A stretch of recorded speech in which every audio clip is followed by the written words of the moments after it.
Assalamualaikum warahmatullahi wabarakatuh. Pada kesempatan kali ini, saya, Natasha Hairunisa, akan menjelaskan materi sejarah mengenai VOC untuk memenuhi salah satu tugas mata pelajaran sejarah Indonesia.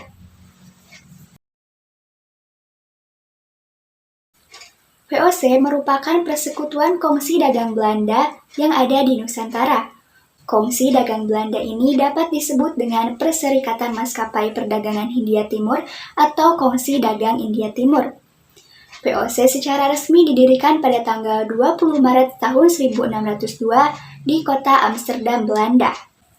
Tujuan dibentuknya VOC adalah untuk menghindari persaingan yang tidak sehat antara para pedagang Belanda, memperkuat posisi Belanda dalam menghadapi persaingan dengan kongsi dagang lain seperti East India Company dari Inggris, dan memonopoli perdagangan rempah-rempah yang ada di Hindia Timur, serta membantu dana pemerintah Belanda yang sedang berjuang melawan Spanyol. Dalam menjalankan tugasnya, VOC mempunyai hak oktroy, yaitu hak untuk melakukan monopoli perdagangan, membentuk angkatan perang sendiri, melakukan peperangan, serta mencetak dan mengeluarkan mata uang sendiri. Selain monopoli, salah satu siasat yang digunakan oleh VOC untuk menguasai Nusantara adalah Divide et Impera, yaitu politik adu domba yang dijadikan kebiasaan oleh VOC dalam hal politik, militer, dan ekonomi untuk melestarikan jajahannya di Indonesia. Orientasinya adalah mencari keuntungan sebesar-besarnya dengan menaklukkan raja-raja di Nusantara. VOC juga mempunyai beberapa kebijakan. Yang pertama yaitu kebijakan ekstirpasi. Kebijakan VOC menebang kelebihan jumlah tanaman agar produksinya tidak berlebihan. Yang kedua yaitu kebijakan Hongetochten. Pelayaran menyusuri pantai yang dilengkapi dengan angkatan perang untuk mengawasi para petani supaya tidak menjual hasil tanamannya ke pedagang lain. Yang ketiga adalah kebijakan Kontingenten, yaitu penyerahan wajib hasil bumi sebagai pajak dengan tidak memperoleh ganti. Yang keempat yaitu kebijakan Perplichtera Peranti, yaitu penjualan wajib hasil bumi dengan harga yang rendah. Dan yang terakhir adalah kebijakan Prienger Stelsel, yaitu kewajiban menanam kopi bagi rakyat Priangan. Pasca VOC, Prancis yang pada saat itu menguasai Belanda mengutus Herman Willem Daendels sebagai gubernur jenderal baru. Daendels diketahui banyak menerapkan kebijakan, baik itu di bidang pemerintahan, peradilan, sosial ekonomi, serta di bidang pertahanan dan keamanan. Salah satu yang paling terkenal adalah sistem kerja rodi. Pada masa pemerintahannya, dibangun jalan raya pos dari Anyer sampai Panarukan, sepanjang kurang lebih 1.100 km. Pembangunan jalan ini bertujuan untuk memperlancar komunikasi antar daerah. Dengan adanya jalan ini, komunikasi antar daerah dapat dilakukan secara lebih cepat. Komunikasi ini diperlukan jika Pulau Jawa diserang oleh Inggris. Thomas Stamford Raffles merupakan gubernur jenderal di bawah Inggris yang datang ke Indonesia setelah disepakatinya perjanjian Tuntang antara Inggris dan Belanda. Salah satu kebijakannya dalam bidang ekonomi adalah adanya land rent system atau sistem pajak tanah. Jasa-jasa Thomas Stamford Raffles bagi bangsa Indonesia diantaranya adalah merintis berdirinya Kebun Raya Bogor, merintis pemugaran Candi Borobudur untuk pertama kalinya, menghapus sistem perbudakan, menulis buku History of Java, dan menemukan bunga bangkai Rafflesia arnoldi. Sistem tanam paksa sebetulnya merupakan kelanjutan dari apa yang disebut dengan Prienger Stelsel, dengan tanaman utamanya yaitu kopi. Tujuan utama penerapan kebijakan tanam paksa di bawah Gubernur Jenderal Johannes van den Bosch ini adalah untuk menyelamatkan Belanda dari kebangkrutan ekonomi. Ketentuan-ketentuan pokok tanam paksa. Penduduk diharuskan menyediakan sebagian dari tanahnya untuk ditanami tanaman yang dapat dijual di pasaran Eropa. Tanah pertanian yang disediakan oleh penduduk tidak boleh melebihi dari 1/5 tanah pertanian yang dimiliki oleh penduduk desa. Waktu yang diperlukan untuk memelihara tanaman juga tidak boleh melebihi waktu yang diperlukan untuk memelihara tanaman padi. Bagian dari tanah yang disediakan untuk menanam tanaman dagangan dibebaskan dari pembayaran pajak. Apabila nilai hasil dagangan itu melebihi pajak tanah, selisih positifnya harus diserahkan kembali kepada rakyat.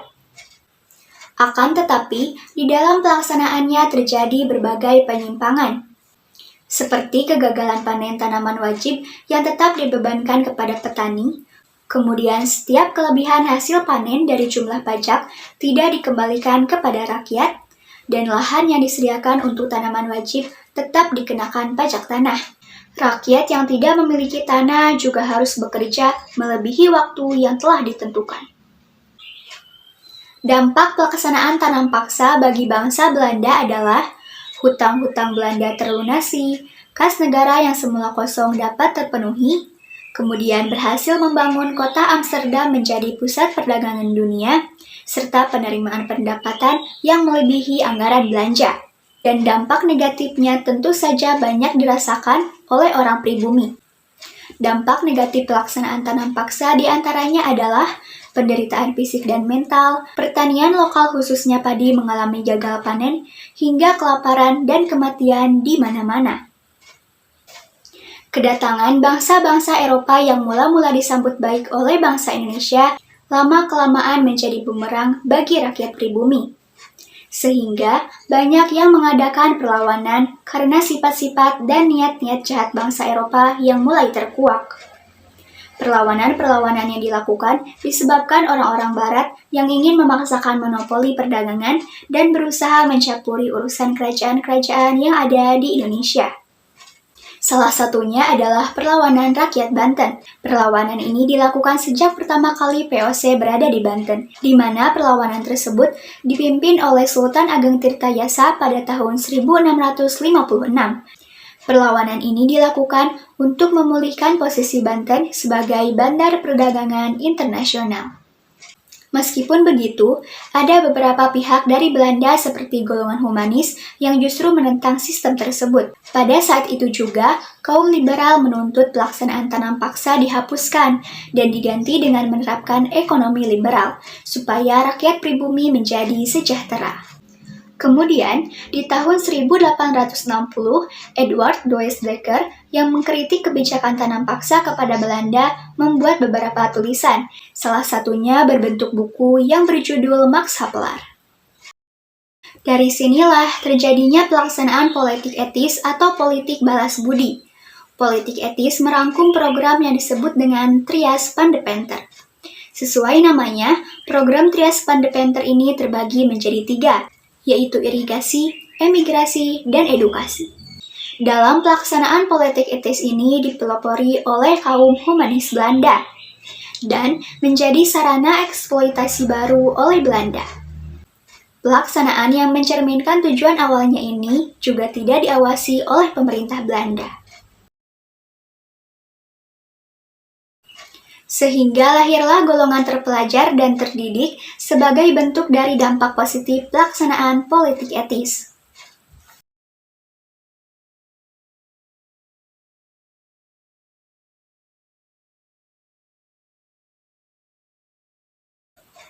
Oleh karena itu, sebagai generasi muda kita harus mempertahankan apa yang telah diperjuangkan oleh para pahlawan, serta mampu bersikap objektif tatkala membahas hal-hal yang berkaitan dengan sejarah, supaya tidak hanya terpaku pada hal-hal negatif seperti penderitaan yang dirasakan, tetapi mampu melihat sisi positif atau dampak yang sedikitnya menguntungkan bagi kita di kehidupan saat ini. Sekian yang dapat saya sampaikan. Mohon maaf bila ada kekurangan maupun kesalahan. Wassalamualaikum warahmatullahi wabarakatuh.